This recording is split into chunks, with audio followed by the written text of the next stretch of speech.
दोस्तों, मृत्यु इस दुनिया का सबसे बड़ा सच है। जो इस दुनिया में आया है उसे एक न एक दिन जाना होगा। भले ही वह दुनिया में कितना भी लंबा समय बिताए, लेकिन आखिरकार उसकी मौत निश्चित है। क्रिकेट के खेल की बात करें तो इसमें खेलने वाले भी कई दिग्गज खिलाड़ी अब तक अपनी जान गंवा चुके हैं। इनमें से कुछ खिलाड़ियों की मृत्यु साधारण रही, जैसे sir Don Bradman, Frank Worrell और मंसूर अली खान पटौदी जैसे कुछ खिलाड़ी शामिल हैं। लेकिन इसके उलट कई क्रिकेटर ऐसे भी रहे जिनकी मौत साधारण नहीं रही और या तो वे किसी दुर्घटना का शिकार हुए या फिर अंतिम समय में बेहद परेशान दिखाई दिए। इस वीडियो में आज हम क्रिकेट इतिहास के कुछ ऐसे ही खिलाड़ियों के बारे में बात करेंगे जो दर्दनाक मौत मारे गए। तो चलिए जानते हैं। एंड्रू साइमंड्स, वह नाम जिसे अपने खेल से ज्यादा विवादों के लिए जाना गया। साइमंड्स ऑस्ट्रेलिया के बेहतरीन ऑलराउंडरों में से एक रहे। 1998 से 2009 के बीच में उन्होंने ऑस्ट्रेलिया के लिए 26 टेस्ट, 198 वनडे और 14 टी20 मैच खेले। 2003 और 2007 का वर्ल्ड कप जिताने में भी उनका अहम योगदान रहा था। इस बात में कोई शक नहीं है कि साइमंड्स एक जबरदस्त खिलाड़ी रहे, लेकिन उनका नाता विवादों से भी हमेशा जुड़ा रहा। हरभजन सिंह के साथ मंकी गेट के नाम से मशहूर विवाद उनके करियर के बड़े विवादों में से एक था। 2009 में अंतरराष्ट्रीय क्रिकेट को अलविदा कहने वाले साइमंड्स का 15 मई साल 2022 को एक कार एक्सीडेंट में निधन हो गया था। वे रात को अपनी गाड़ी से अकेले कहीं जा रहे थे। अचानक से उनका बैलेंस बिगड़ा और गाड़ी खाई में जा गिरी। इमरजेंसी में उन्हें अस्पताल लाया गया, जहां उन्हें मृत घोषित कर दिया गया। उनकी दर्दनाक मृत्यु से हर कोई स्तब्ध रह गया। मात्र 46 साल की उम्र में उन्होंने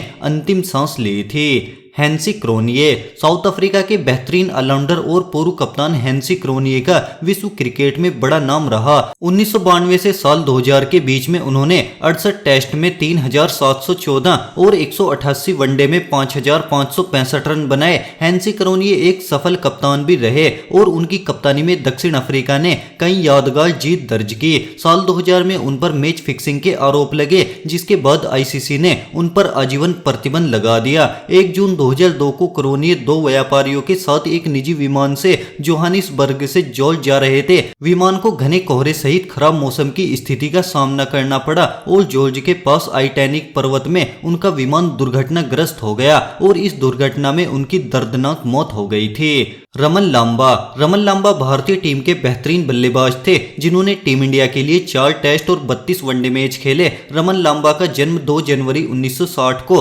उत्तर प्रदेश के मेरठ में हुआ था। रमन लांबा को अपने समय का सबसे कठिन बल्लेबाज माना जाता है। रमन ने 1986 में भारतीय टीम के लिए डेब्यू किया। उनका अंतर्राष्ट्रीय करियर बेहद छोटा रहा और 1989 में उन्होंने अपना आखिरी अंतर्राष्ट्रीय मैच खेला। हालांकि उन्होंने घरेलू क्रिकेट खेलना जारी रखा। उन्होंने रणजी ट्रॉफी में दिल्ली, पंजाब और हिमाचल जैसी टीमों का प्रतिनिधित्व किया और 7000 से अधिक रन बनाए, जिसमें 16 शतक भी दर्ज हैं। रमन लांबा 20 फरवरी 1998 को ढाका प्रीमियर लीग में एक मैच के दौरान बिना हेलमेट फील्डिंग कर रहे थे। बल्लेबाज मेहरबान हुसैन ने एक शॉट खेला जो लांबा के सिर में जा लगा, जिससे वे गंभीर रूप से घायल हो गए। शुरुआत में लांबा ठीक होते दिख रहे थे और मदद के लिए मैदान से बाहर भी चले गए थे। हालांकि उनकी हालत तेजी से बिगड़ती गई और वो कोमा में चले गए। उन्हें इलाज के लिए तुरंत ढाका के एक अस्पताल ले जाया गया, लेकिन दुर्भाग्य से 3 दिन बाद 23 फरवरी 1998 को रमन लांबा की मृत्यु हो गई थी। फिलिप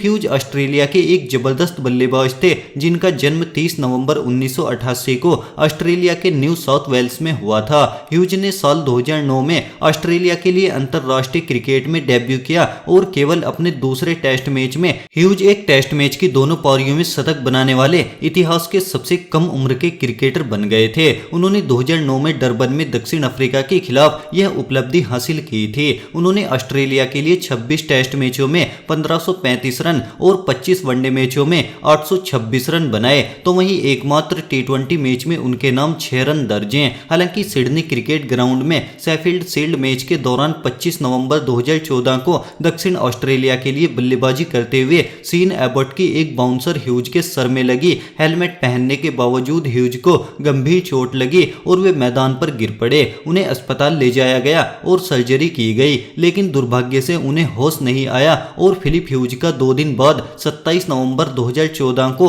मात्र 25 साल की उम्र में निधन हो गया था। सैन वार्ने दुनिया के सबसे महान लेग स्पिनरों में से एक रहे। मुथैया मुरलीधरन के बाद वो अंतर्राष्ट्रीय क्रिकेट में सबसे ज्यादा विकेट लेने वाले गेंदबाज हैं। सैन वार्ने के नाम 145 टेस्ट मैचों में 708 और 194 वनडे मैचों में 293 विकेट दर्ज हैं। उनके नाम कई रिकॉर्ड दर्ज हैं, जिनमें से एक बॉल ऑफ द सेंचुरी गेंद को फेंकने का रिकॉर्ड भी इन्हीं के नाम है, जो उन्होंने इंग्लैंड के माइक गैटिंग को आउट करने के लिए फेंकी थी। सैन वार्ने का विवादों से भी नाता रहा। मैदान के बाहर वो अपनी रंगीन निजी जिंदगी के लिए भी जाने जाते थे, लेकिन ये दुनिया उस समय हैरान रह गई जब अचानक से 4 मार्च 2022 को सैन वार्ने की मौत की खबर आई। यह खबर सुनते ही क्रिकेट की दुनिया में भूचाल आ गया और किसी को भी यकीन नहीं हो रहा था कि आखिर वार्ने अब इस दुनिया में नहीं रहे। लेकिन पता चला सैन वार्ने थाईलैंड में छुट्टियां बिताने गए थे और वहीं उनकी हार्ट अटैक पड़ने से मौत हो गई थी। उनके साथ उनके 3 दोस्त भी थे, जिन्होंने बताया कि सैन वार्ने को जब हार्ट अटैक आया तो वे बुरी तरह से तड़प रहे थे और जब तक उन्हें हॉस्पिटल ले जाया गया तब तक उनकी मृत्यु हो चुकी थी।